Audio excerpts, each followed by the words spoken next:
Dan sebelumnya mohon maaf ini karena apa namanya baru pulang dari kuliah nih Pak Misbah.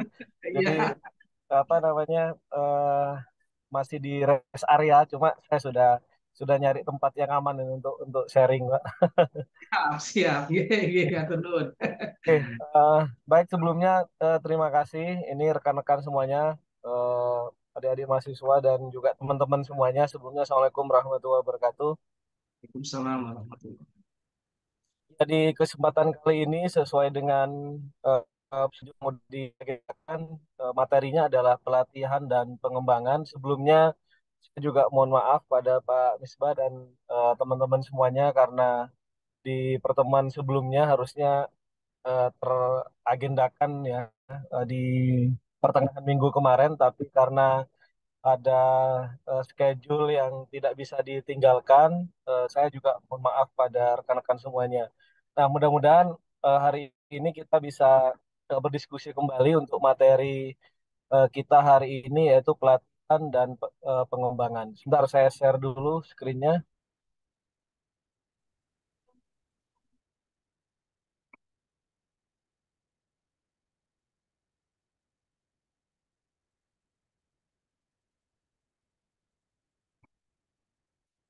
Ya, sebelumnya teman-teman pasti sudah sangat familiar ya dengan pelatihan dan pengembangan gitu ya. Dan mungkin sebelum kita lanjut, kira-kira coba dituliskan di chat kira-kira kenapa ya kita kok butuh pelatihan dan pengembangan. Silahkan direspon. Saya tunggu mungkin dalam durasi 3 menit lah ya. Saya tunggu respon teman-teman. Kenapa kok kita butuh pelatihan dan pengembangan? Ya, untuk meningkatkan kinerja. Oke. Ada lagi? Tolong di chat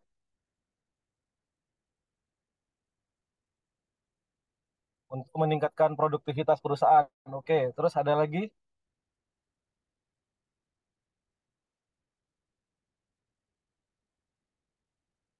Meningkatkan referensi karyawan. Oke, nanti kita bahas.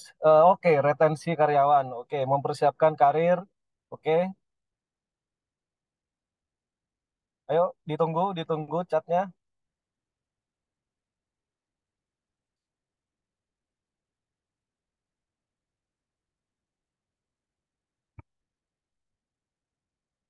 Oke, karena ada perubahan dinamis ya gitu, jadi kita harus segera update juga dengan skill dan knowledge kita gitu ya. Oke, lanjut lagi.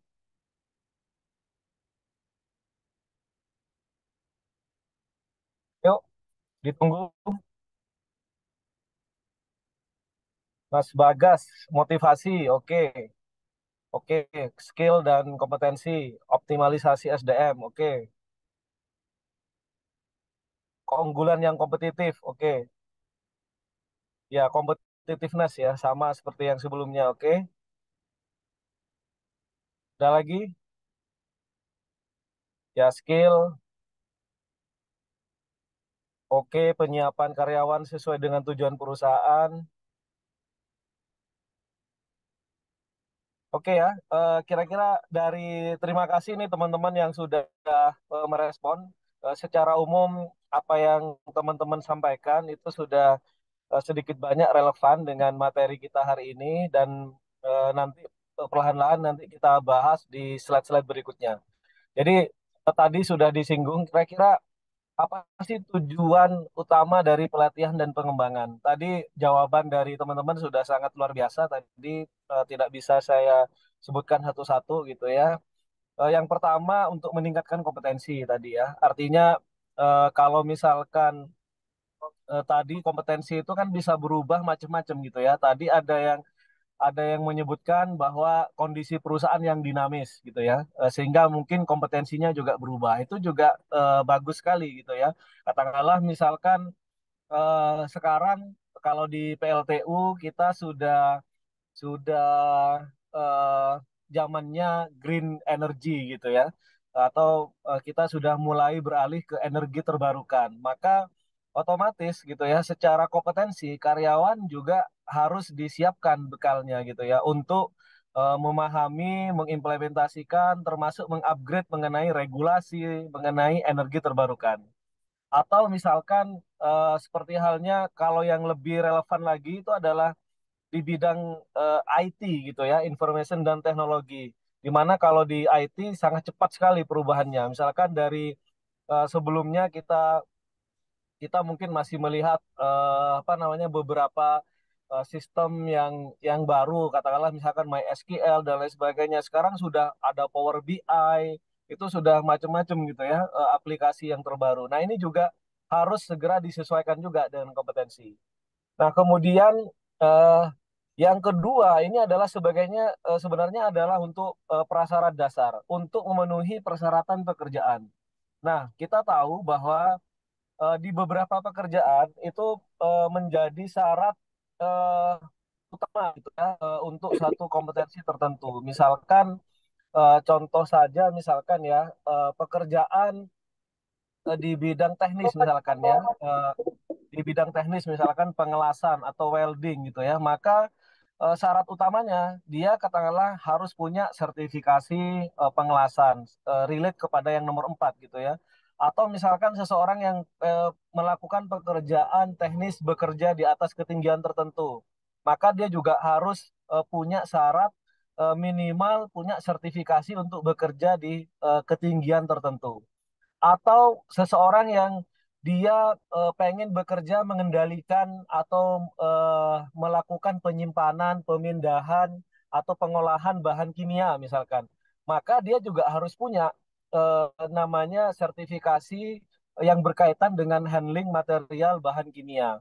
Nah, itu semuanya harus dipenuhi sebelum dia melakukan pekerjaan.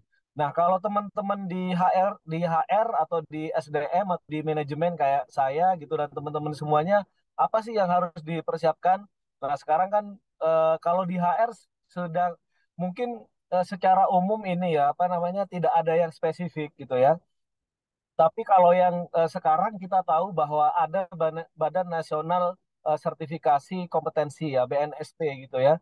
Nah, itu sekarang untuk HR itu sudah punya, untuk SDM atau manajemen SDM itu sudah punya level sertifikasinya. Misalkan yang pemula dia harus certify, yang lini staff dia harus certify, supervisor dia harus certify, kemudian yang manager certify, GM juga harus certify. Bahkan di BNSP yang sekarang di regulasinya dia sudah mengeluarkan juga yang spesifik kepada bidang tertentu. Misalkan yang bidang menangani masalah hubungan ketenagakerjaan dia harus certify.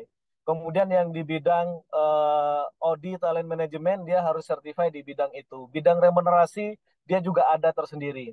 Nah, itu di bidang SDM sudah mulai gitu, ada regulasinya seperti itu.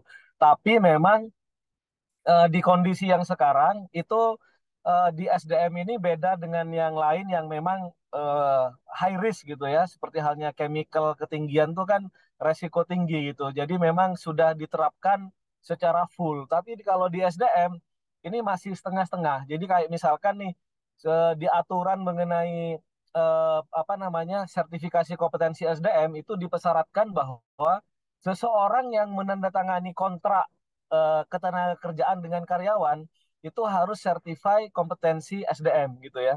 Nah, di BNSP-nya membesyaratkan seperti itu. Tapi di kenyataannya itu belum sepenuhnya diimplementasi gitu. Bahkan di beberapa case itu seperti Dinas Tenaga Kerja itu juga belum tahu kalau harus certify seperti itu gitu ya.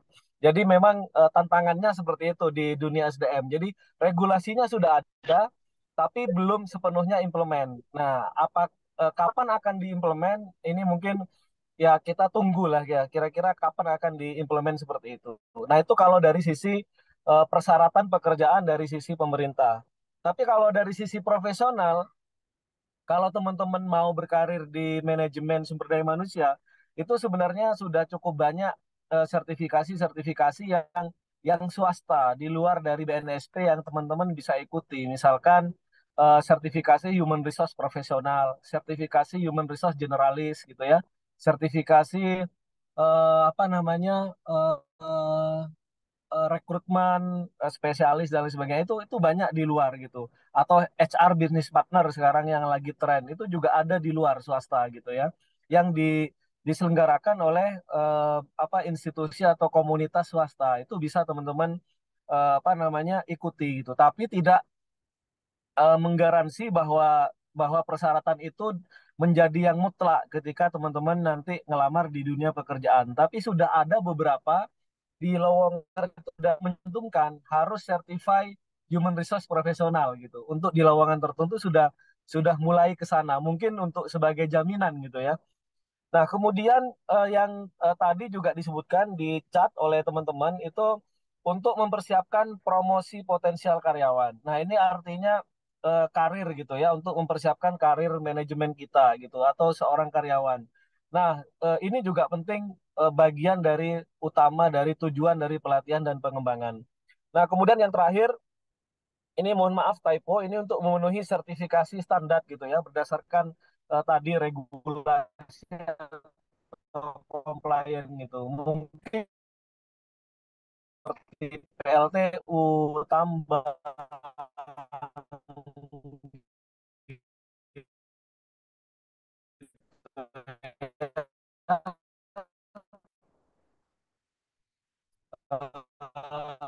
terus kemudian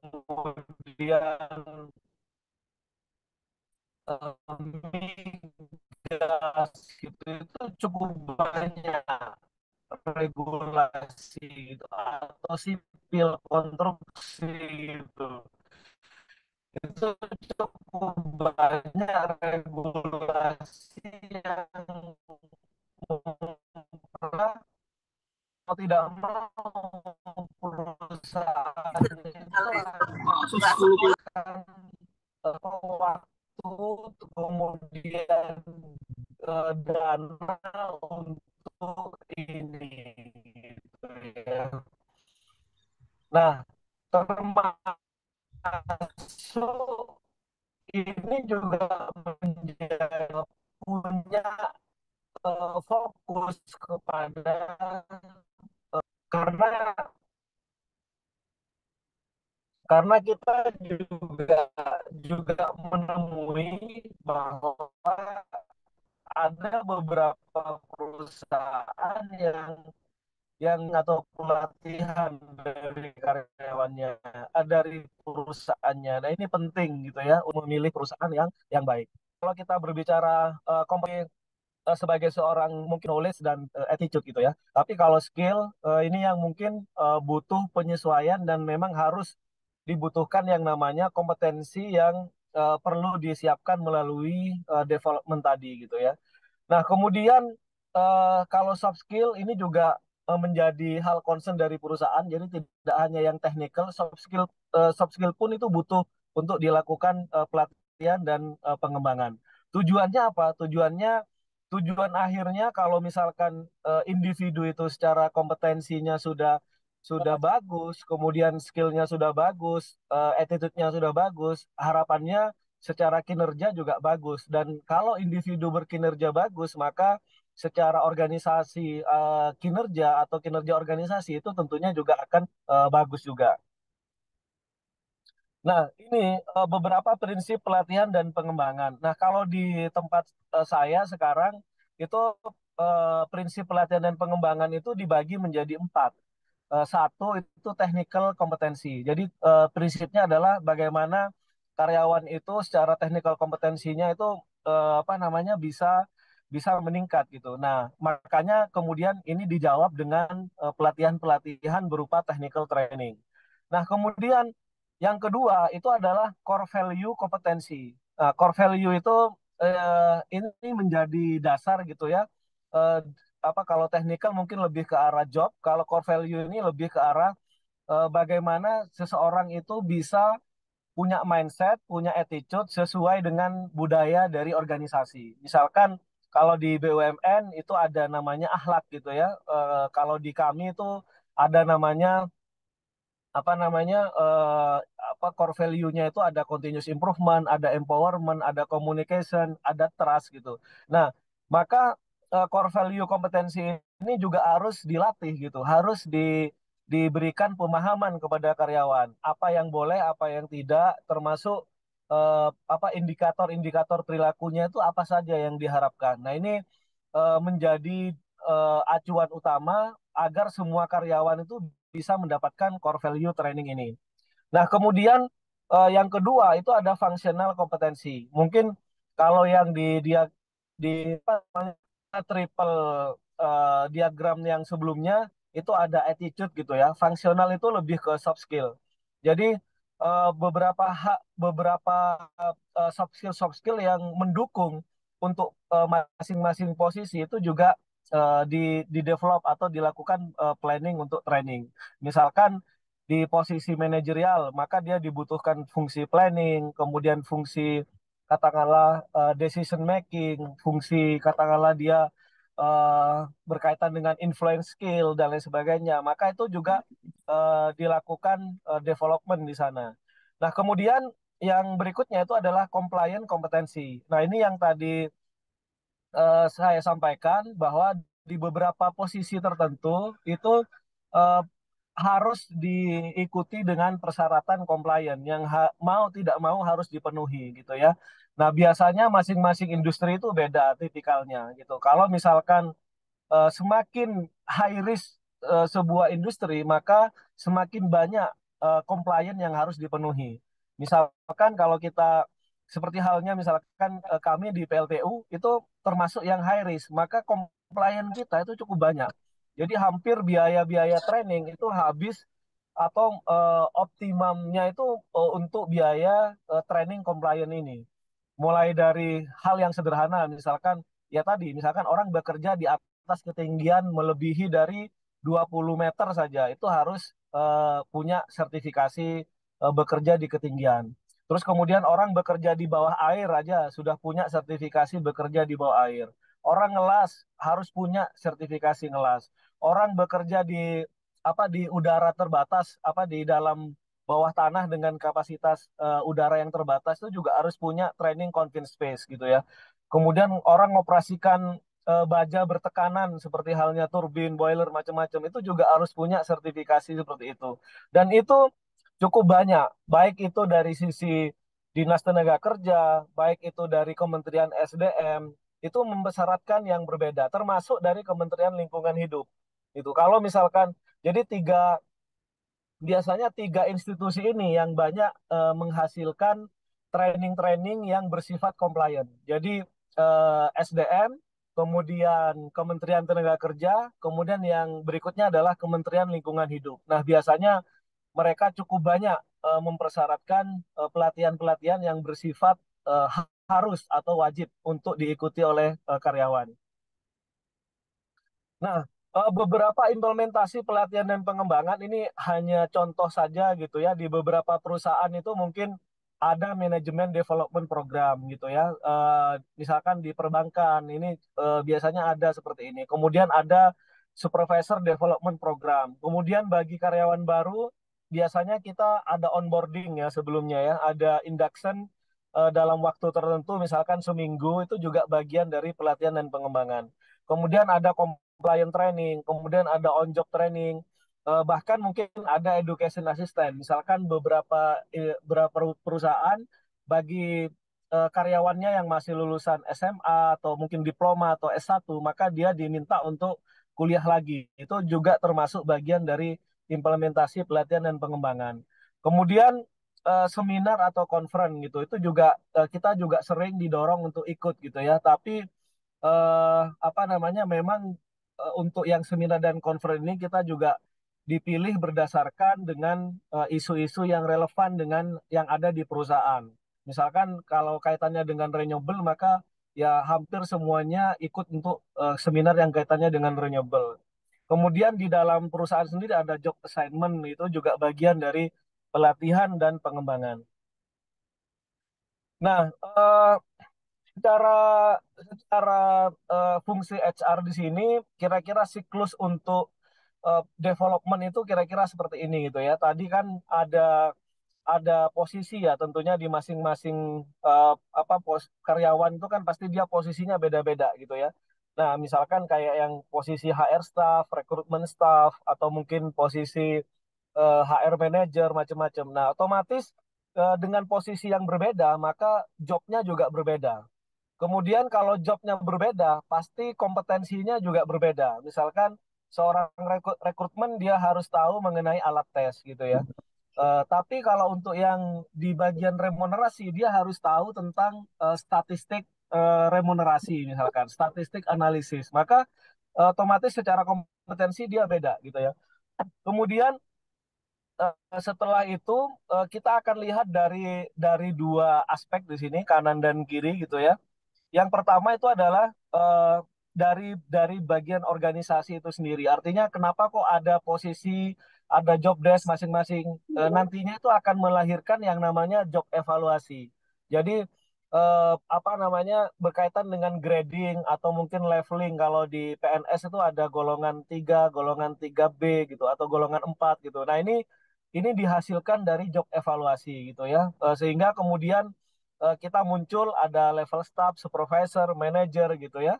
Nah, kemudian kalau dari sisi sebelah kanan tentunya masing-masing posisi atau masing-masing orang itu setiap tahun itu ada evaluasi yang berkaitan dengan apa yang harus dia capai dari jobnya tersebut. Misalkan kalau dia rekrutmen, dia punya berapa target karyawan baru yang harus direkrut.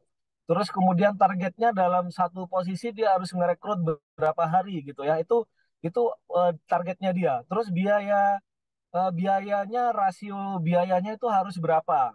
Terus eh, kemudian kepuasan kandidat atau kepuasan dari user terhadap dengan proses rekrutmennya itu seperti apa gitu. Nah, itu target-target dia. Nah, kemudian setelah itu target itu direview gitu setiap tahun untuk menghasilkan yang namanya penilaian kinerja yang nanti ketika keduanya ini akan digabung, maka otomatis akan berkaitan dengan remunerasi, kompensasi, kemudian career planning gitu ya, succession planning gitu ya. Dan tentunya di situ berkaitan juga dengan training dan pengembangan ini gitu. Kira-kira apa hubungannya di situ? Hubungannya adalah ketika seseorang misalkan dalam evaluasi, dalam delivery pekerjaan dia tidak memenuhi sesuai dengan ekspektasi, tentunya kan ada komen dari atasannya. Kira-kira dia kurangnya di mana? Oh, dia ada target yang nggak dicapai. Kira-kira kenapa kok nggak kecapai? Nah, gapnya itu yang kemudian menjadi catatan dalam pengembangan dia gitu, termasuk training-training apa yang harus dia ikuti di dalamnya gitu. Dan biasanya di beberapa perusahaan itu pada waktu penilaian kinerja itu ditanya, kira-kira ke ke depan kalau kamu ingin berkembang atau kamu ingin mencapai kinerjamu lebih baik, kamu pengen training apa yang merasa kamu kurang. Nah, itu juga juga dijadikan sebagai salah satu aspirasi di dalam penilaian kinerja. Nah, eh, nah sebenarnya kalau dari eh, pengembangan sendiri atau training and development sendiri gitu ya, sebenarnya kalau yang kita ikuti seperti halnya kelas seperti ini ya, apa namanya dengan model in class atau model training-training formal gitu ya, itu dipercaya bahwa itu hanya akan berdampak 10% kepada karyawan atau kepada seseorang gitu. Nah, kemudian eh, yang paling efektif gitu ya, di atasnya yang berdampak 20% itu adalah melalui coaching, feedback, atau mentoring gitu. Artinya ketika teman-teman misalkan selesai kuliah, misalkan seperti ini gitu ya, ketika teman-teman melakukan diskusi dengan Pak Misbah, kemudian mentoring dengan Pak Misbah, itu otomatis akan lebih memperdalam dari apa yang teman-teman dapat dari di kelas atau di sesi Zoom seperti ini. Jadi harapannya eh, sama seperti halnya di karyawan, teman-teman kampus juga seperti itu gitu. Jadi perbanyak sesi coaching, mentoring itu dengan dosen atau mungkin dengan partner dari kampus yang katakanlah ya misalkan seperti halnya kayak saya misalkan ngisi di kelas profesional seperti ini itu juga bisa dijadikan sebagai mentoring dalam program-program tertentu. Seperti halnya di mana di beberapa beberapa perusahaan itu juga sudah ada yang punya program yang seperti ini. Misalkan Unilever gitu, dia sudah punya program mentoring dengan mahasiswa-mahasiswa yang harapannya itu nanti akan tertarik untuk masuk ke dalam Unilever gitu. Itu dijadikan sebagai satu paket. Jadi mentoring program kerjasama dengan kampus-kampus ternama, misalkan dengan UB, ITB, UGM, kemudian IPB, UI, misalkan ya Trisakti gitu ya. Maka output dari situ tidak hanya secara secara apa kapabilitas dari mahasiswanya juga meningkat, tapi termasuk promosi dari perusahaan itu tersebut. Dan ketika ketika hasilnya nanti program mentoring yang kira-kira siapa yang terbaik, maka itu sudah diberikan jalur akses untuk dia bisa direkrut sebagai karyawan. Nah, beberapa perusahaan sudah melakukan seperti itu gitu ya.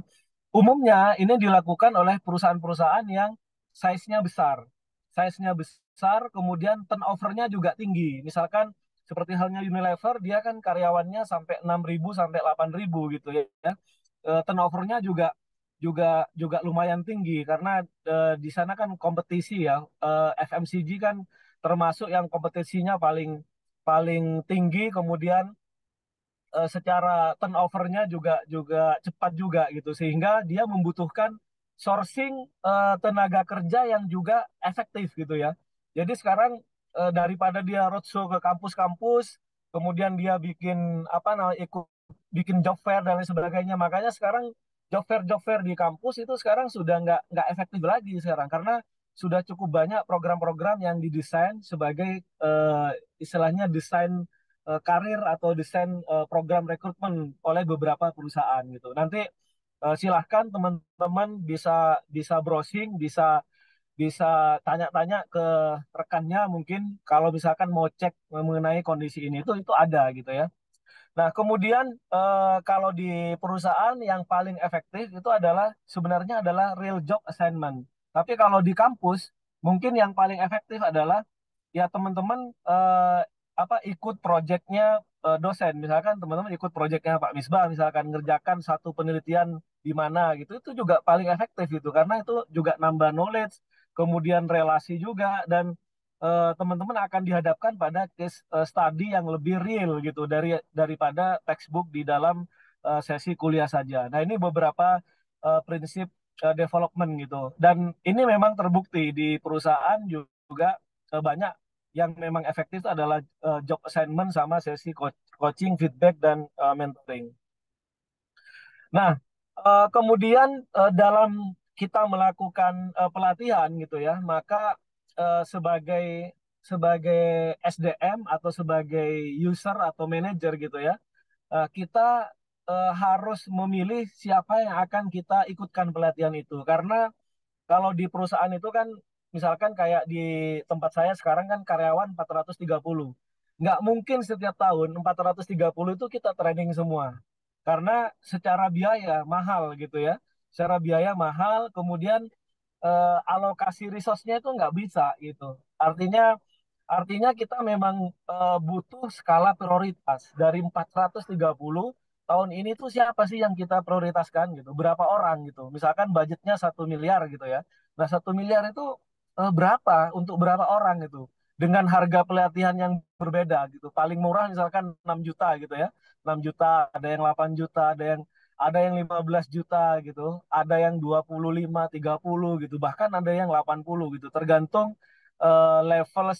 level pelatihannya, kemudian apa skillnya yang memang relate kepada industrinya gitu ya. Nah, untuk melakukan skala prioritas itu biasanya yang dilakukan itu adalah kita melakukan ABCD gitu ya, ABCD checking gitu ya. Nah, misalkan siapa sih yang akan kita latih? Tentukan gitu. Dari 430 itu siapa yang akan kita latih.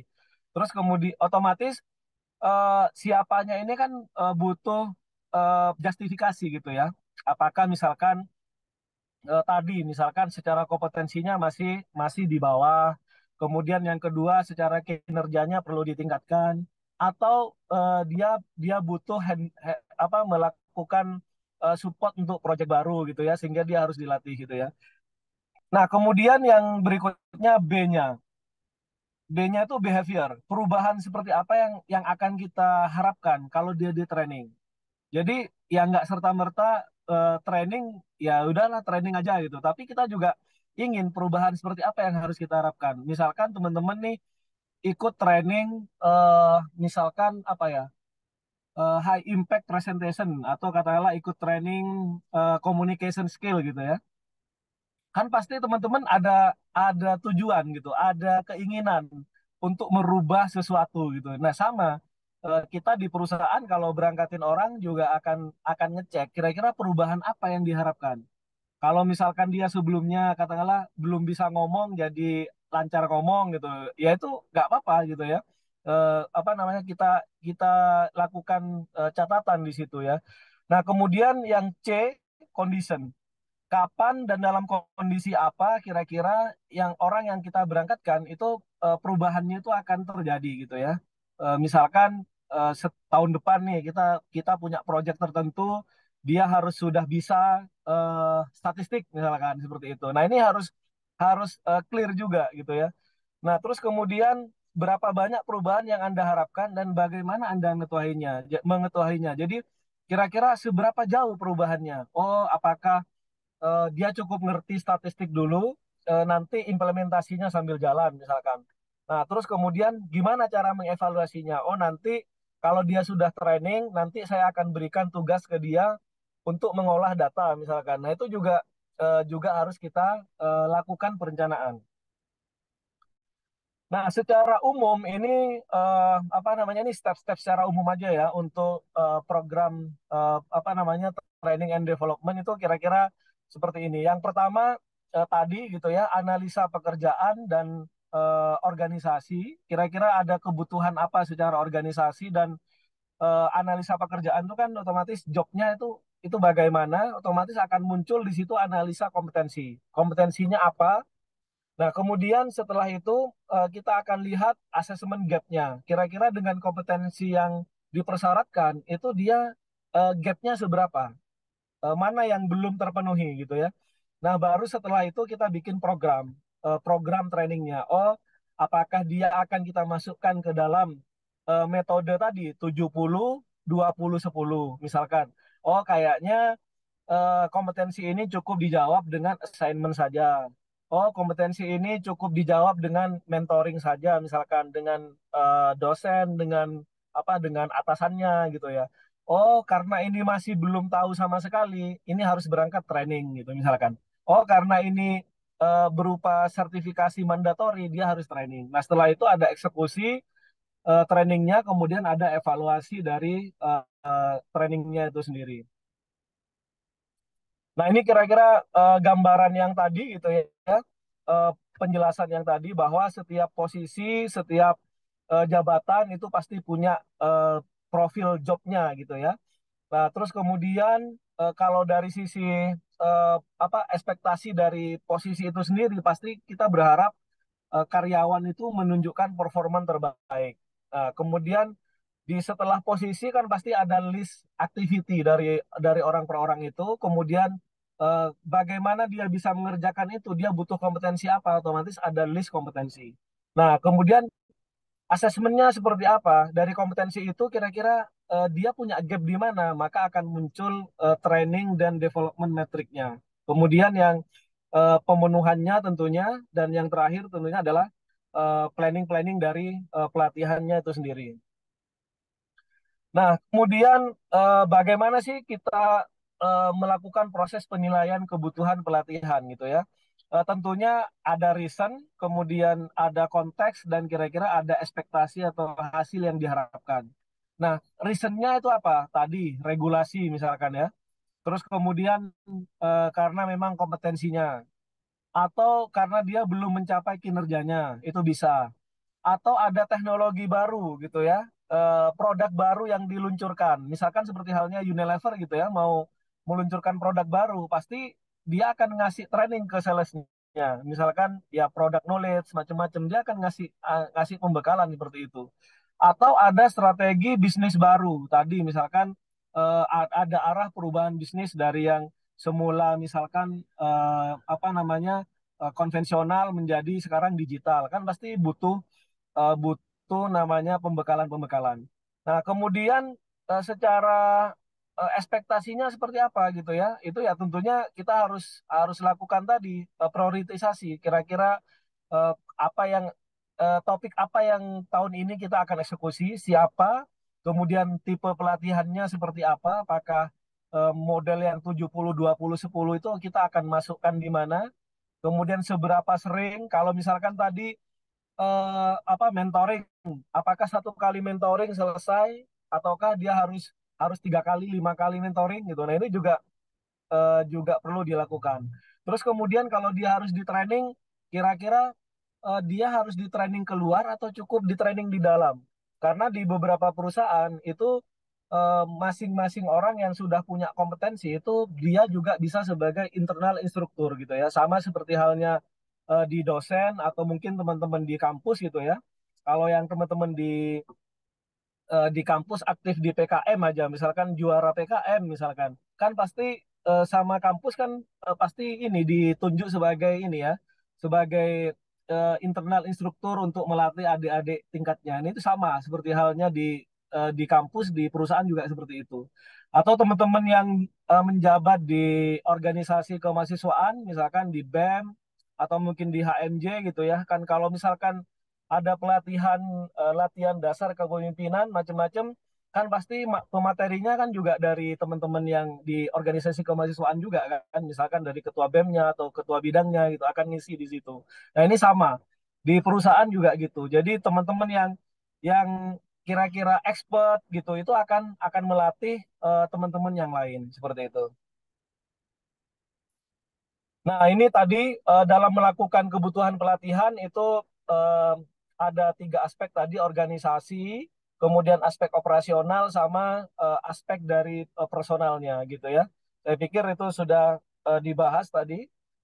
Nah, kemudian ini, nah dalam dalam melakukan training need analysis tadi atau analisa kebutuhan pelatihan tadi, ini juga sama tadi ya, kan ada organisasi, pertimbangan organisasi, ada pertimbangan dari karir, kompetensi performan, kemudian ada pertimbangan dari employee development itu sendiri. Jadi biasanya porsinya ini dibuat seimbang gitu ya. Artinya tidak hanya serta-merta untuk memenuhi dari pengembangan karyawan, tapi kita juga harus ngelingkan juga.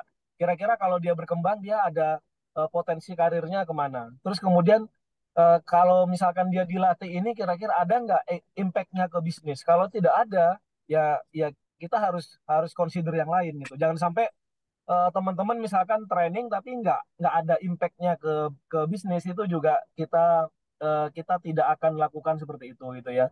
Nah sama seperti halnya teman-teman sekarang misalkan di semester yang sekarang mungkin identifikasi sebelum teman-teman masuk ke dunia kerja, kira-kira training apa yang teman-teman butuhkan untuk ikut secara secara mandiri, secara gratis atau secara lewat kampus. Nah itu coba teman-teman kolek gitu ya.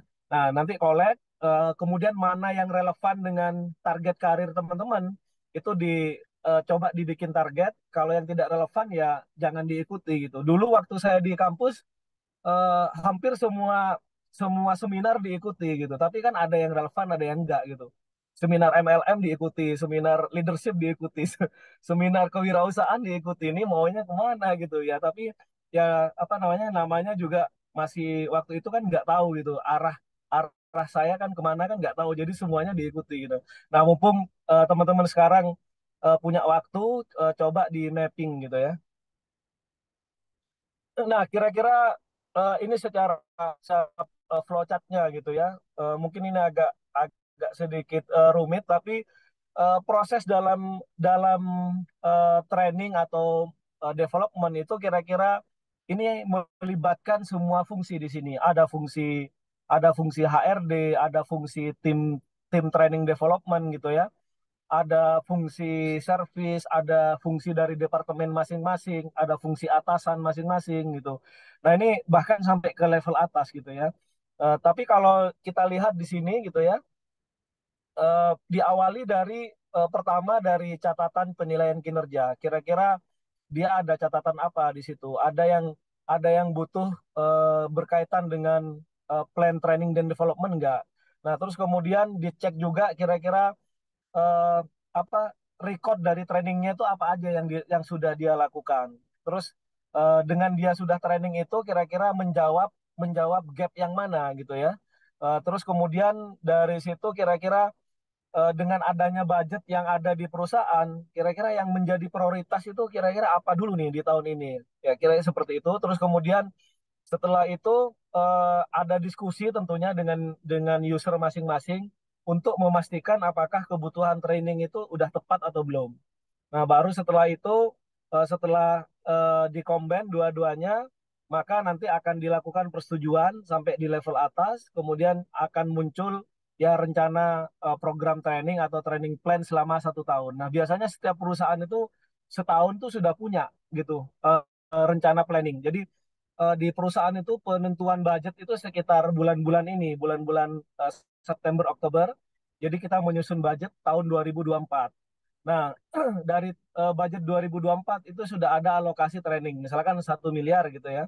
Nah, 1 miliar itu nanti dibagi per masing-masing fungsi. Misalkan ada 5 departemen, kira-kira per departemen itu dengan rasio karyawannya itu kira-kira akan dapat berapa.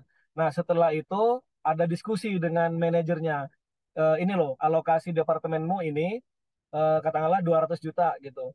Nah, dari profil karyawanmu sekarang seperti ini, kira-kira kamu punya planning apa gitu ya. Nah, nanti ada diskusi di situ, terus akan muncul rekomendasi-rekomendasi siapa yang akan ditrainingkan. Nah, ini kira-kira sama gitu ya. Mungkin nanti tidak terlalu detail saya jelaskan. Nah, kemudian kira-kira ini ya, ini adalah gambaran eh, bagaimana kompetensi dan training analisis itu dilakukan. Jadi misalkan ini posisinya itu adalah bidang geologis gitu ya.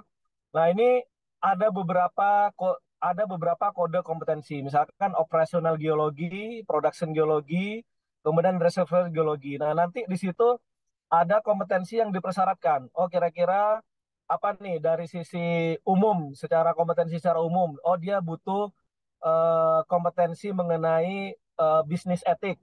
Oh, dia butuh kompetensi analitik gitu. Nah, kemudian dari situ dia akan dikategorikan kira-kira di masing-masing level itu syarat kompetensinya itu berapa. Misalkan katakanlah dia di levelnya H gitu ya.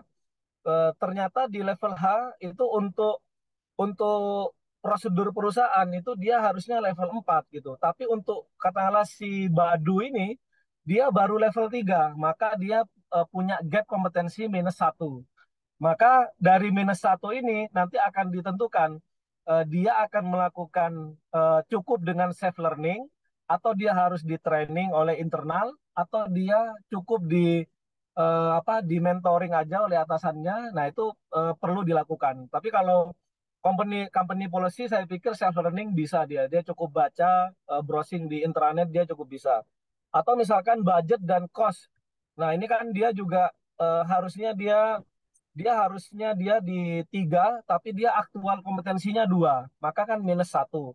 Nah, dari kondisi ini dia akan planningnya apakah di training mengenai mengenai cost and budget, kemudian kira-kira di topik apa yang dia akan kurang, apakah dari sisi planning budget, apa dari sisi misalkan budget evaluasi training, atau mungkin forecasting macam-macam. Nah, itu kita akan lakukan delivery trainingnya seperti itu.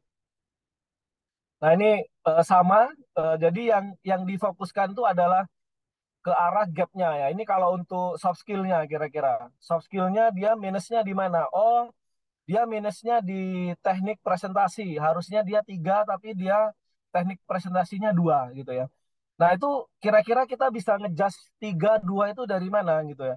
Nah, itu biasanya kalau untuk yang beberapa kompetensi itu bisa dilakukan lewat justifikasi. Jadi justifikasi dari atasan, justifikasi dari lini kedua atau di atas atasannya lagi, dan justifikasi dari SDM. Jadi kita di HR itu mengobservasi, makanya orang SDM itu harus kenal, harus tahu semua karyawan minimal gitu ya.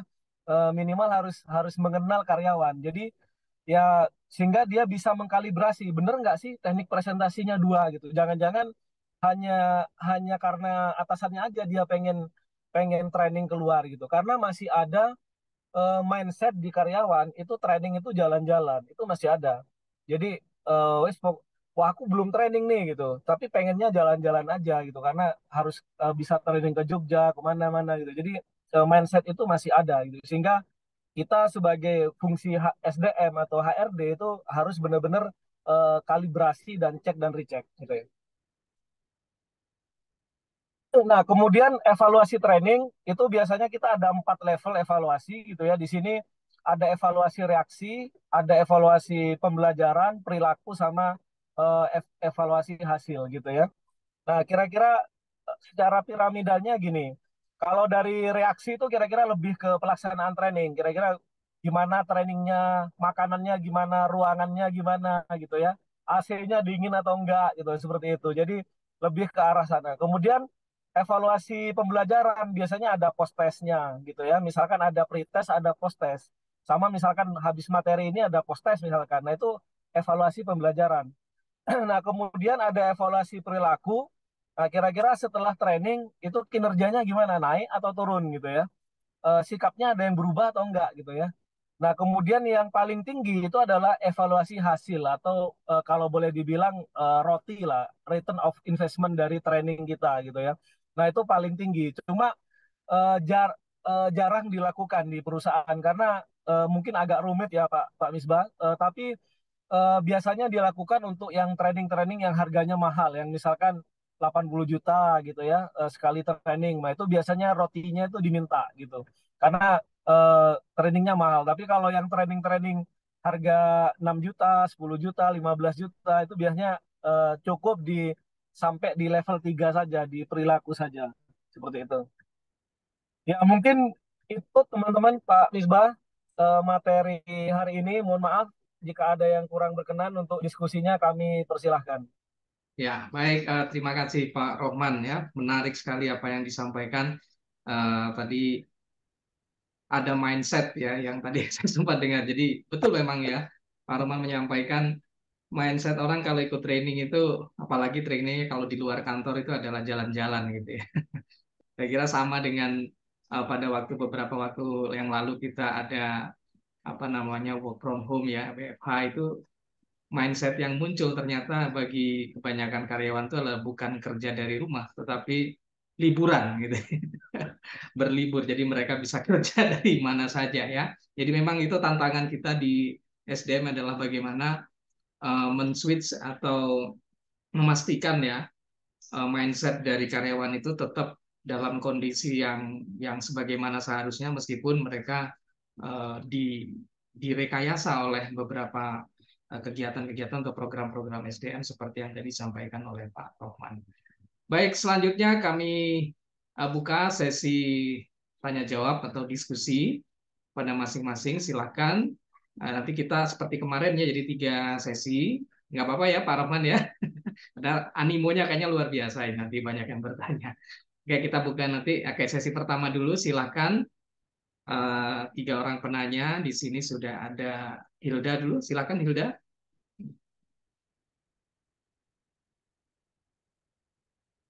Atau siapa ini? Siapa yang duluan tadi? Gimana Pak? Siapa dulu? Ya, Hilda dulu aja nggak apa-apa. Nah, nah. Karena di sini ada 2 ya. Sebelumnya mohon maaf Pak, saya memakai device-nya sih Pak. Device saya kamera sama mic-nya trouble. Baik, nggak apa. Saya yang duluan tadi kan munculnya di sini, yang Hilda yang device yang satunya. Tapi nggak apa, silakan. Hilda duluan. Terima kasih atas kesempatannya. Perkenalkan saya Hilda Audiah dengan NIM belakang 073. Izin bertanya mengenai pelatihan dan pengembangan. Seperti yang kita ketahui kan Pak Rahman ini bekerja di Python atau perusahaan penghasil energi kan Pak.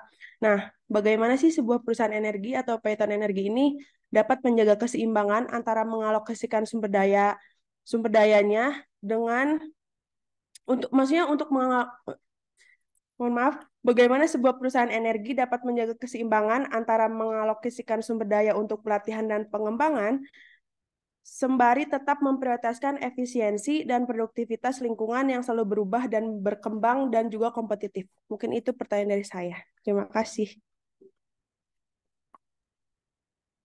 Ya, monggo. Langsung aja. Monggo Pak Rahman ya. Baik, terima kasih untuk pertanyaannya. Jadi terkait dengan pertanyaan tadi, sorry,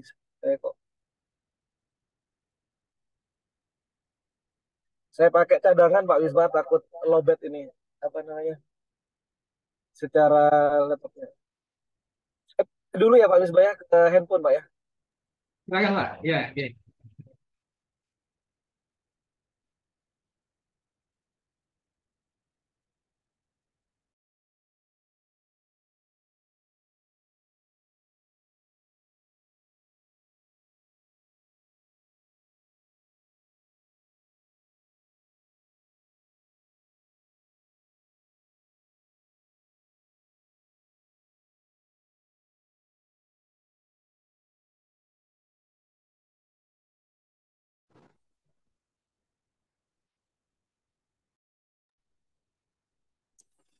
Baik, tadi pertanyaannya terima kasih Pak Isbah. Mohon maaf saya ini ganti ke handphone Pak ya karena lowbat Pak.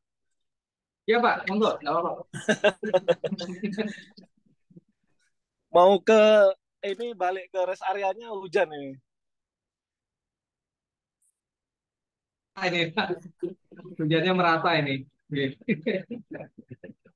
Ya, tadi terkait dengan pertanyaan untuk bagaimana kita mengoptimalisasi gitu ya dari program pelatihan pengembangan dan juga eh, apa secara optimalisasi baik dari sisi biaya atau mungkin kompetisi ke depannya gitu ya.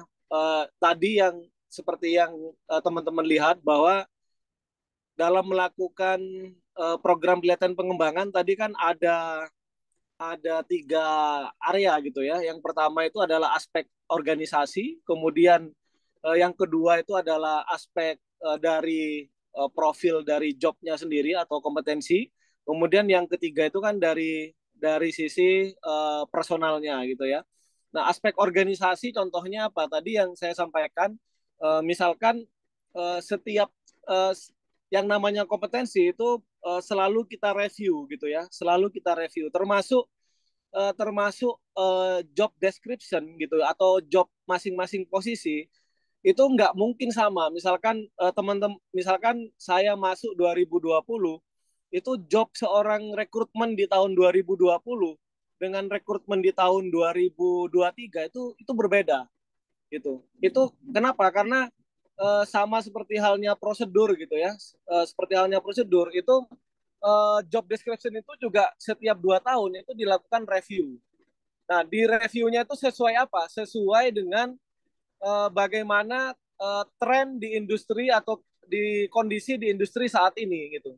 Misalkan contohnya uh, mungkin di 2020 seorang rekrutmen itu harus bisa menguasai alat tes atau menganalisis alat tes. Nah, tapi yang sekarang itu sudah nggak perlu lagi. Kenapa? Karena alat tes itu sudah dilakukan online. Jadi teman-teman melakukan psikotes macam-macam itu sudah langsung keluar hasilnya seperti apa itu langsung keluar gitu. Sehingga bukan masalah menguasai alat tes lagi, tapi lebih ke arah pengembangan dari alat hasil tes itu sendiri. Jadi contohnya seperti itu. Jadi memang uh, semua harus dinamis. Jadi semua harus dilakukan secara bersamaan gitu, baik dari sisi aspek organisasi ataupun dari aspek personalnya sendiri atau dari sisi jobnya sendiri. Mungkin itu, Pak Misbah. Baik, terima kasih Pak Rohman. Selanjutnya saya persilakan Kansa. Sesuai urutan di sini aja ya. Oke, Kansa, apakah bisa mendengar? Oke. Mohon izin Bapak, saya tidak bisa menyalakan kamera karena sedang hujan deras dan sinyalnya tidak mendukung. Oke, silakan. Izin bertanya kepada Pak Rohman. Jadi seperti ini Pak, ketika kita mempunyai sebuah karyawan dalam sebuah perusahaan, yang mungkin karyawan ini sebelumnya itu tidak memiliki eh, apa ya Pak, jurusan yang relevan dengan posisi yang saat ini sedang ditempati. Lalu akhirnya karyawannya tidak dapat mengembangkan dirinya. Lalu apakah memang dengan adanya pelatihan dan pengembangan ini nanti sendiri, itu tetap bisa menjadikan karyawan ini bisa melanjutkan karir lebih ke atas atau ke jenjang berikutnya? Dan dalam posisi karyawan itu adalah merupakan high potential karyawan di perusahaan tersebut. Lalu apa yang mungkin bisa dilakukan oleh sebuah perusahaan atau memang karyawan ini nantinya ya hanya bisa stuck di satu tempat itu saja. Terima kasih.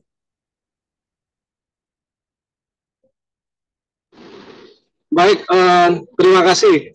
Untuk tadi ya, walaupun kita punya background yang berbeda gitu ya, itu ketika kita sama-sama sebagai status di sebuah organisasi atau di perusahaan, maka background yang kemudian kita bawa gitu ya dari kampus itu sebenarnya masih di tahapan knowledge gitu ya. Apa yang kita pelajari di kampus itu masih di tahapan knowledge. Misalkan contoh nih, kita tahu misalkan tentang misalkan teman-teman kayak saya nih, misalkan saya background saya misalkan di S1 saya fisika gitu ya.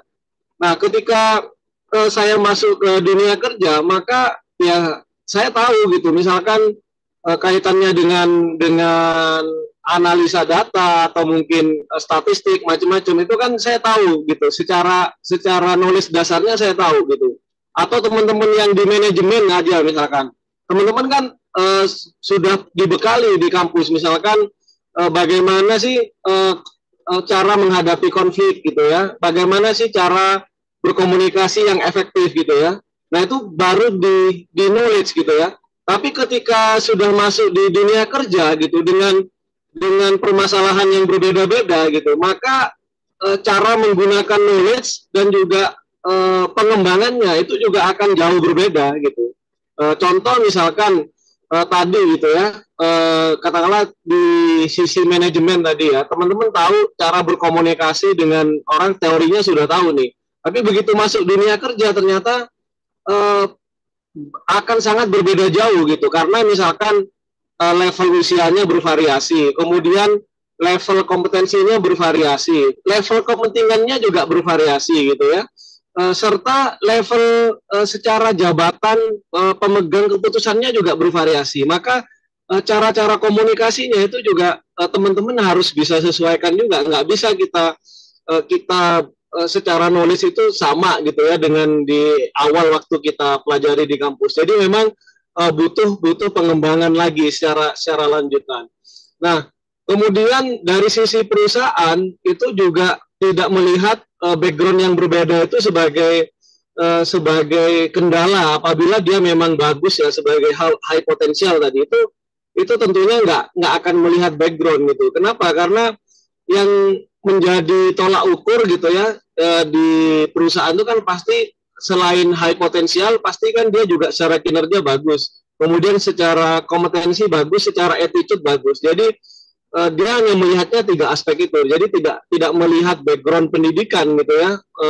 Kenapa? Karena ya murni yang dilihat hanya output dari sisi kinerjanya, kemudian profil dari sisi kompetensi, attitude-nya, kemudian dari aspek yang lain itu adalah dari sisi kebutuhan bisnis tuh dia memang sesuai gitu. Jadi jangan khawatir sih kalau teman-teman walaupun berbeda background juga nggak ada masalah gitu. Seperti halnya apa yang saya ceritakan, ya buktinya saya di S1 saya nggak sesuai, tapi juga bisa sampai juga di posisi di SDM yang di level manajerial seperti sekarang gitu. Sekarang saya malah handle CSR gitu, yang saya terus terang juga nggak tahu gitu ya tentang ilmu CSR itu nggak tahu gitu. Cuma karena S2 dan sekarang belajar ya di S3-nya di UB tentang CSR ya mau tidak mau saya juga terapkan itu juga gitu. Apa yang saya pahami saya coba kembangkan dan terapkan di perusahaan. Mungkin itu. Baik, terima kasih ya Pak Rahman. Gimana, Kansa sudah cukup ya? Oke. Sangat menjawab Bapak, terima kasih. Ya. Oke, selanjutnya saya silakan Fadilah. Baik Bapak, selamat sore Bapak Misbah dan juga Bapak Rohman. Selamat sore. Baik, tadi kan Bapak sudah memaparkan dengan sangat lengkap ya Pak mengenai pelatihan dan pengembangan dari tujuannya sampai dengan teknis-teknisnya bagaimana. Nah, saya penasaran Bapak untuk penerapannya sendiri. Biasanya itu permasalahan dan juga kendala apa sih yang terjadi ketika penerapan dari pelatihan dan pengembangan ini di perusahaan seperti itu. Terima kasih. Baik, terima kasih ya Mbak Fadila. Untuk kendalanya tadi Pak Misbah juga sudah meresum, itu satu, itu dari sisi mindset gitu ya.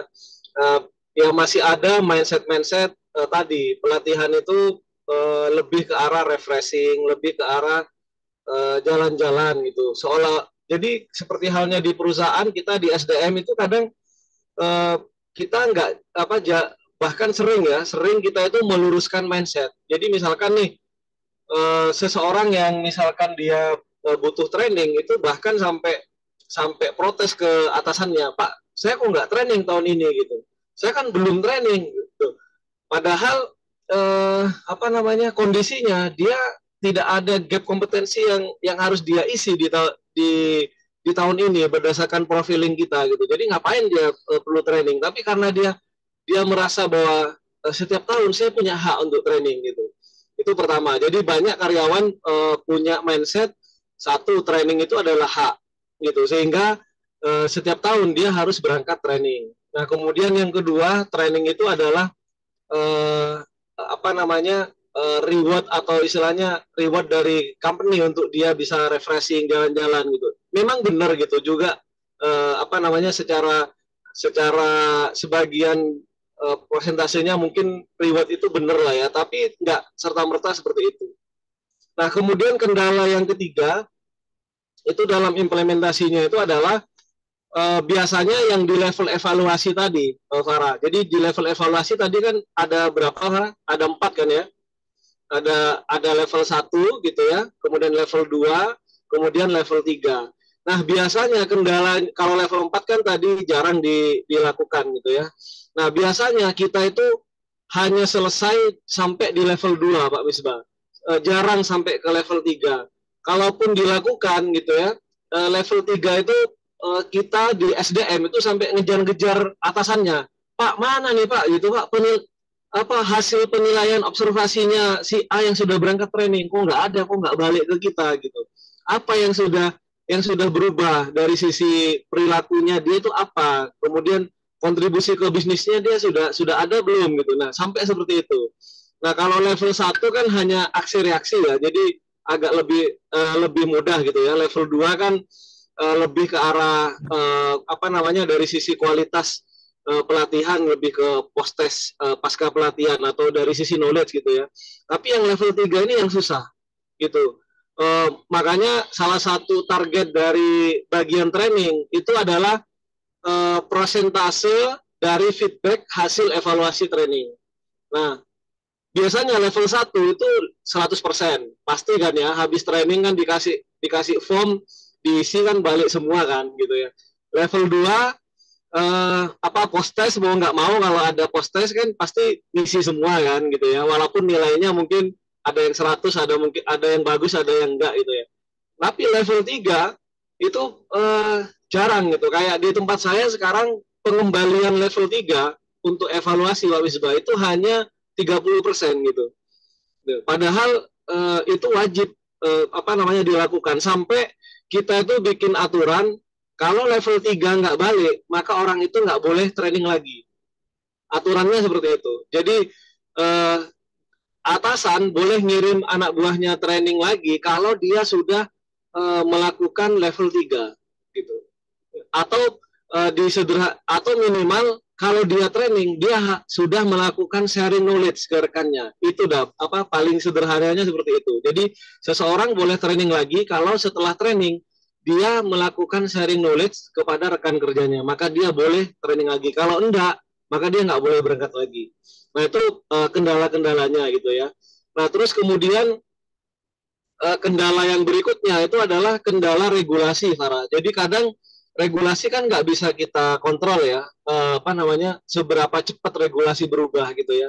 Nah kadang dalam setahun gitu ya, regulasi itu berubahnya cepat. Sehingga orang yang baru berangkat training kemarin karena syarat regulasi, dia harus berangkat training lagi sekarang. Dan itu bukan masalah waktu, tapi juga masalah alokasi anggaran gitu. Karena kalau tidak, maka dia itu kadang apa namanya ya nggak bisa melakukan pekerjaan gitu. Dan kalau boleh dibilang ya, kalau teman-teman tertarik kerja di HR gitu ya, teman-teman tuh kalau di HRD atau di SDM, kalau nanti masuk di bagian training, itu tiap tahun gak akan selesai-selesai ngurusi training berkaitan masalah masalah regulasi, masalah compliance. Terus-terusan ada. Baru baru ngeplan training ini ada lagi. Jadi nggak kelar-kelar gitu ya. Jadi seperti itu. Jadi tantangan kita kira-kira secara umum, secara kondisi di aktual yang bisa saya sharing seperti itu, Mbak Farah, Pak Misbah. Oke, baik, terima kasih Pak Rohman. Gimana, Dila? Sudah sangat menjawab Bapak. Ternyata juga banyak sekali untuk masalah di pelatihan dan juga pengembangan seperti itu. Terima Ya, kasih. baik, terima kasih, sama-sama. Oke, selanjutnya Mbak Muhasifa ya, silakan, Siva. Ya, terima kasih Pak atas kesempatannya. Saya perkenalkan, nama saya Muhasyifa Ria Sandra. Jadi yang akan saya tanyakan di sini itu sebenarnya ada nggak sih Pak cara dari perusahaan ini tuh memastikan adanya kesetaraan akses ke pelatihan dan pengembangan bagi semua lapisan karyawan gitu. Jadi seperti perusahaan ini tuh memberikan kesempatan yang adil kepada semua karyawan untuk meningkatkan keterampilan dan pengetahuan dari mereka. Apakah memang ada perbedaan dalam akses atau semuanya tuh kayak apa ya, adanya kesetaraan gitu untuk semua lapisan dari karyawan sendiri itu Pak. Terima kasih. Terima kasih Mbak Muhasifa. Jadi memang apa namanya, salah satu cara untuk memastikan semua punya akses atau kesetaraan tadi gitu ya. Memang namanya eh, adil atau setara itu kan nggak harus sama gitu ya. Makanya yang kita lakukan itu pondasinya untuk melakukan pelatihan dan pengembangan itu harus harus ready, harus lengkap dulu gitu. Kalau nggak ada, maka kita nggak punya dasar kenapa kok memberangkatkan si A, si B, si C itu ikut pelatihan. Nah makanya paling penting itu di awal itu kita harus punya toolsnya, itu kita harus punya matrik kompetensi dulu. Jadi matrik kompetensi harus punya dulu. Nah sebelum mau punya matrik kompetensi berarti kan harus ada job desk dulu. Jadi tadi job desk masing-masing posisi harus ada. Setelah job desk ada, maka dari job desk itu kita ekstrak, kita buat matrik kompetensi.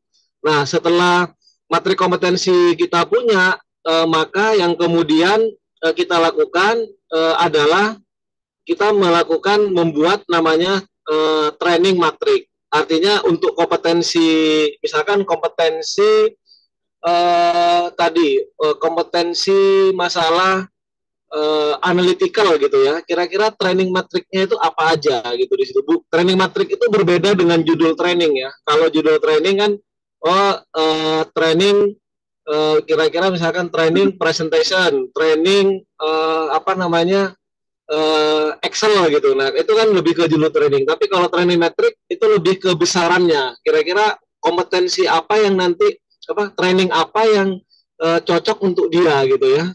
Secara besarannya seperti itu. Nah, tadi ada materi kompetensi, kemudian yang kedua ada training kompetensi.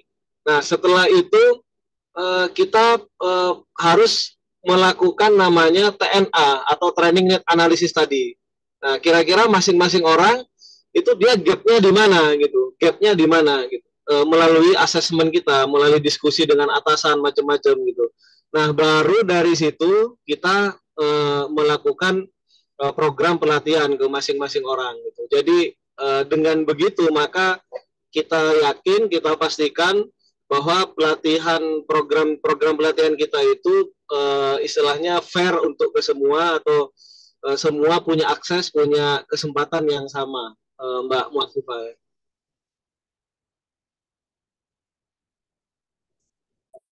Oke, baik. Terima kasih Bapak. Jawabannya sangat menjawab. Oke, baik. Selanjutnya masih ada waktu kita sampai pukul 5 gitu, Pak Rohman ya? Atau bagaimana? Oke, monggo Pak Misbah. Oke, baik. Silakan untuk rekan-rekan yang lain barangkali ada yang ingin ditanyakan. Tadi kan dari mahasiswi semua ya, mungkin dari mahasiswanya sekarang. Emansipasi ini. Monggo ya, mahasiswa sekarang. Kesetaraan, Pak. Silakan. Yang lain barangkali? Ya, baik. Oh, ini ternyata masih mahasiswi lagi. Silakan, Mercy.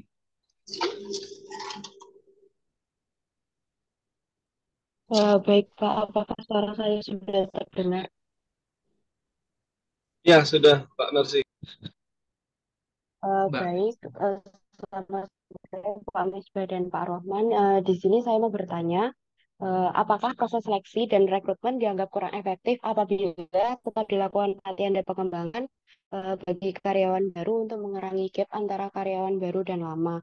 Karena ada yang beranggapan bahwa kalau sudah melalui tahap seleksi dan sudah direkrut, berarti dianggap sudah mampu mengimbangi karyawan lama sehingga tidak perlu mengadakan training lagi.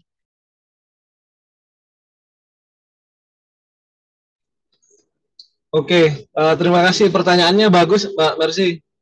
Jadi memang apa namanya rekrutmen gitu ya, kita mungkin bagi dua lah ya biar tidak bias untuk menjawabnya. Jadi rekrutmen itu kan ada dua ya, ada yang rekrutmen yang fresh graduate, kemudian ada yang rekrutmen profesional. Nah kalau untuk fresh graduate tadi ngeling ke pertanyaan yang pertama tadi kalau nggak salah, itu kan memang kita masih butuh hal-hal yang memang disesuaikan dengan kompetensi yang ada di perusahaan yang tidak sepenuhnya bahkan mungkin masih belum dimiliki oleh seorang fresh graduate gitu ya. Mulai dari nilai-nilai budaya organisasi di perusahaan itu, kemudian sisi compliance-nya itu kan pasti masih belum gitu. Misalkan nih Mbak Mercy nih mau mau kerja di kami misalkan di PLTU kan pasti Mbak Mercy kan nggak tahu nih tata nilainya gimana, safety-nya gimana di sana, terus kode etiknya apa gitu. Nah, maka dilakukan pelatihan di situ. Nah, itu yang untuk yang fresh graduate. Nah, kemudian yang kedua itu yang jalur profesional. Nah, memang kalau untuk jalur profesional itu karena sudah berpengalaman, harapannya gitu ya, pada waktu kita screening CV atau mungkin profil dari si kandidat yang profesional ini, dia sudah memiliki kompetensi yang dipersyaratkan, gitu. Dia sudah memiliki kompetensi yang dipersyaratkan sehingga semakin bagus kualitas rekrutmen profesional, maka semakin match kompetensi yang dipersyaratkan dengan profil si orang yang akan kita rekrut, gitu. Sehingga dampaknya apa? Karena kalau di level profesional dia kan harus segera masuk, kan harus segera lari nih gitu ya, harus segera langsung fine tuning dengan perusahaan gitu, maka dia akan lebih cepat proses adaptasi sama deliver performanya gitu ya. Yang kedua, kalau dia match, maka tentunya secara biaya training itu kan juga akan tereduksi gitu ya.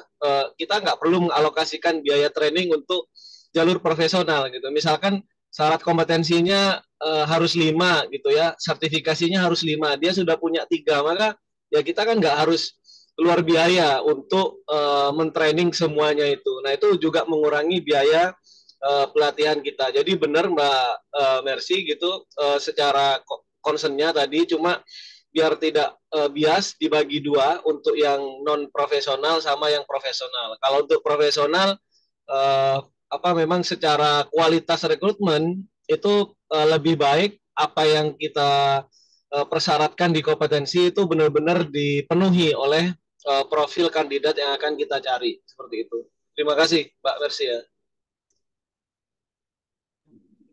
Baik, terima kasih untuk jawabannya. Ada respon? Ada tanggapan? Sudah cukup, Pak. Sudah cukup. Baik. Berikutnya, silakan. Kita masih ada waktu sampai pukul 5.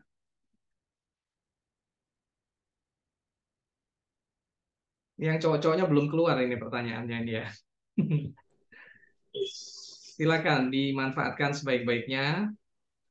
Jarang-jarang loh ya kita bisa ngobrol, diskusi dengan praktisi yang memang kompeten di bidang sesuai dengan topik-topik di dalam HRP ini. Ya. Jadi ini ada yang mahasiswa nih. Ya. Padahal kan salamnya mahasiswa kan hidup mahasiswa ya, bukan hidup mahasiswa ya, ya Pak Misbah ya. Betul ya. Belum komplit ini kalau mahasiswanya belum, masih mahasiswi ini. Silakan, mana ini mahasiswanya ini? Masa kedinginan gara-gara hujan ini?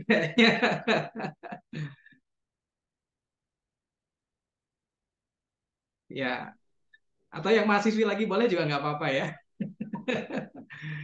Silakan, jika masih ada yang ingin didiskusikan, ditanyakan, kita membahas tentang pelatihan dan pengembangan. Ini materinya materi yang menarik ya. Tadi disampaikan banyak sekali hal-hal yang mungkin untuk melengkapi ya wawasan yang selama ini kalau kita di kelas kan biasanya cuma based on buku ya kan seperti itu. Kemudian mungkin ada teori-teori, konsep-konsep. Kalaupun kita bicara praktek ya semacam simulasi saja ya seperti itu. Tapi tadi yang disampaikan oleh Pak Rohman adalah bentuk praktek nyatanya, kondisi realnya seperti apa, bagaimana kalau misalnya kita ingin melakukan analisis kebutuhan untuk pelatihan dan lain sebagainya, ya termasuk juga mengevaluasinya seperti apa, karena ternyata pelatihan itu tidak hanya sekedar jadi rutinitas atau jadi hak tadi istilahnya ya, karena ada unsur dipandang sebagai jalan-jalan dan lain sebagainya, tapi ada sisi investasinya ini yang paling penting ya. Tadi sempat muncul juga ROTI ya, Return on Training Investment yang di kelas pernah kita singgung juga ya, tetapi ternyata betul tadi sudah disampaikan juga terkonfirmasi bahwa ternyata memang sisi investasi dari sebuah pelatihan itu sangat penting ya untuk kita lihat juga gitu. Yakin ini sudah jelas semua? Kayaknya sudah jelas semua ini Pak Rohman ini. Siap. Ini ada yang senyum-senyum ini di layar nih, Mas Sihabul Imdad. Oh iya, ini ya. Silakan Mas Sihab. Sihabul Imdad, Mas Imdad. Imdad ini ketua kelas ini ya, di kelas BB kalau nggak salah. Oh, kalau ketua kelas harus nanya berarti Pak? Harus nanya ketua kelas. Ini ketua kelas ini ada 3 di sini kan, ada 3 kelas ini. Harusnya nanya semua ini.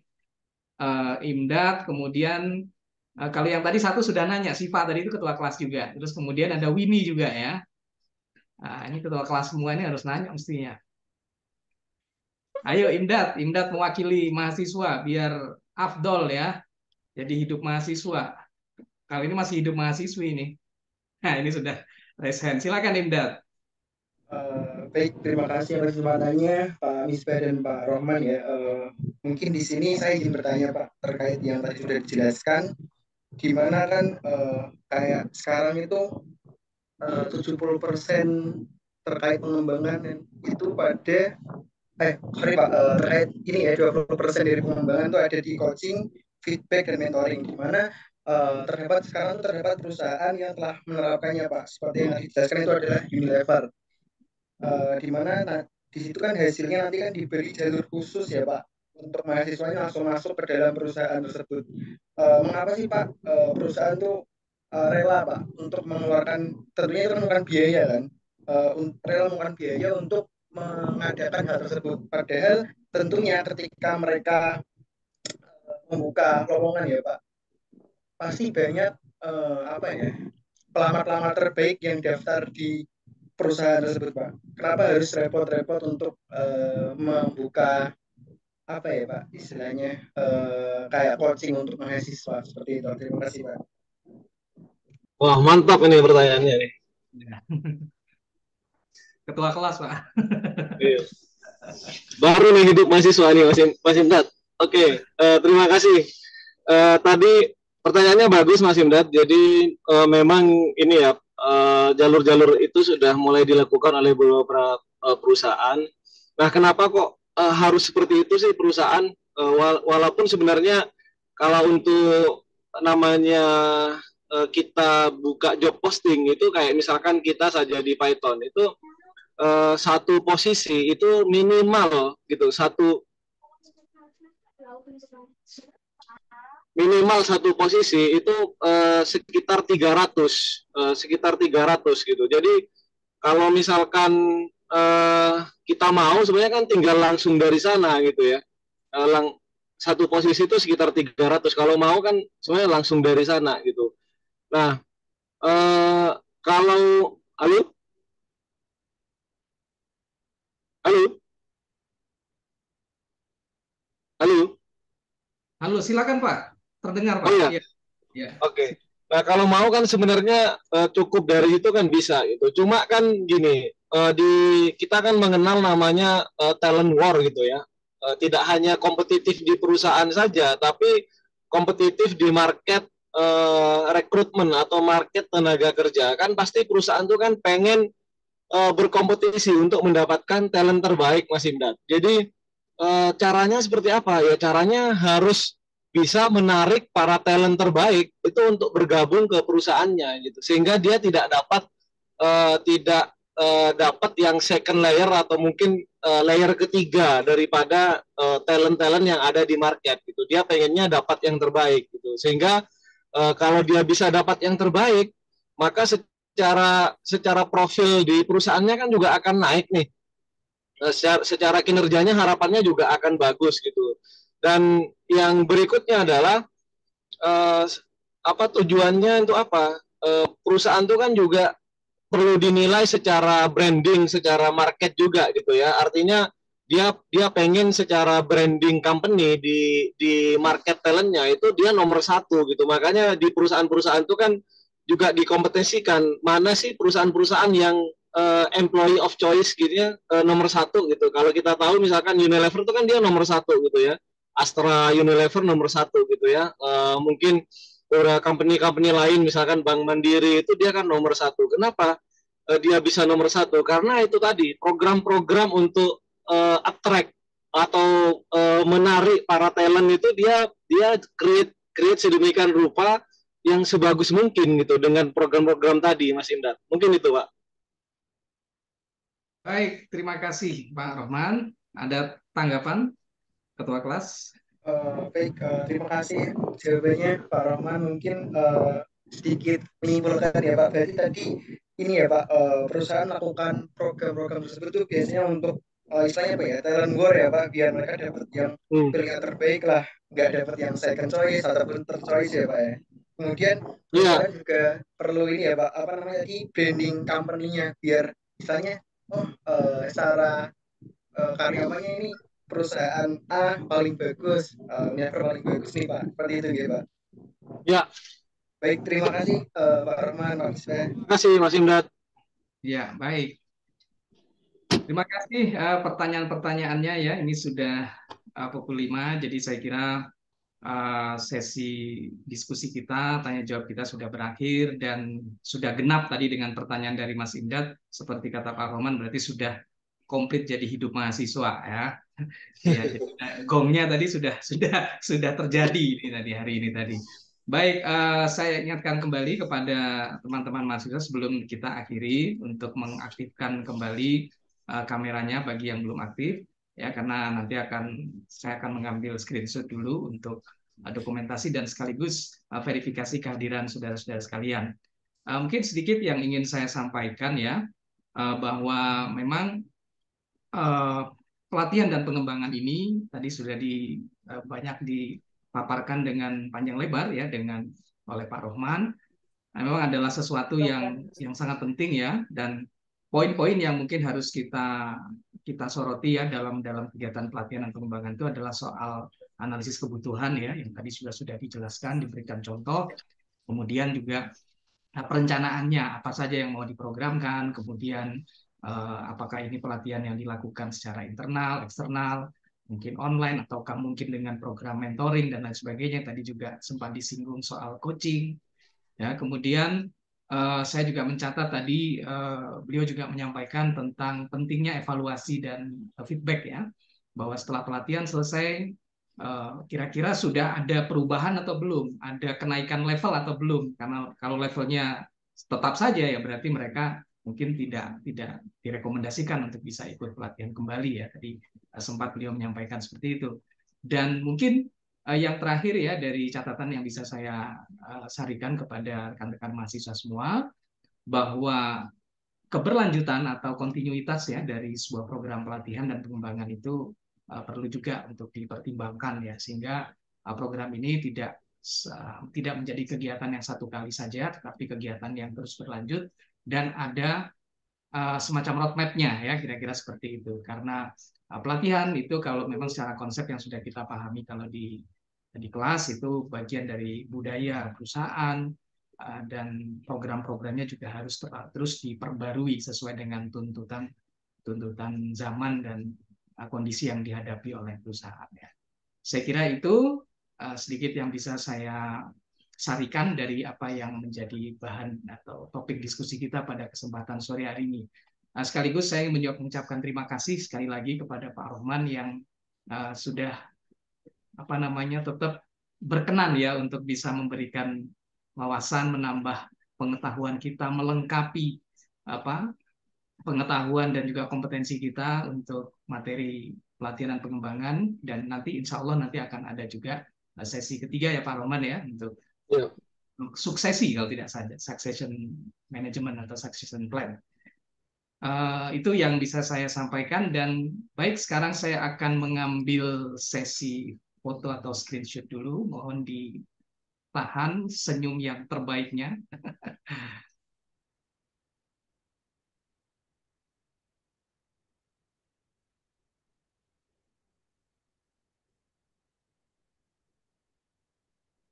Oke, sebentar.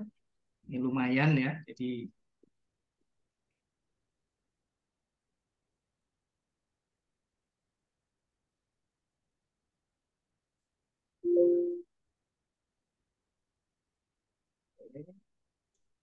ya, ini kayaknya keren semua ini ya. Kameranya banyak yang on ini. Oke.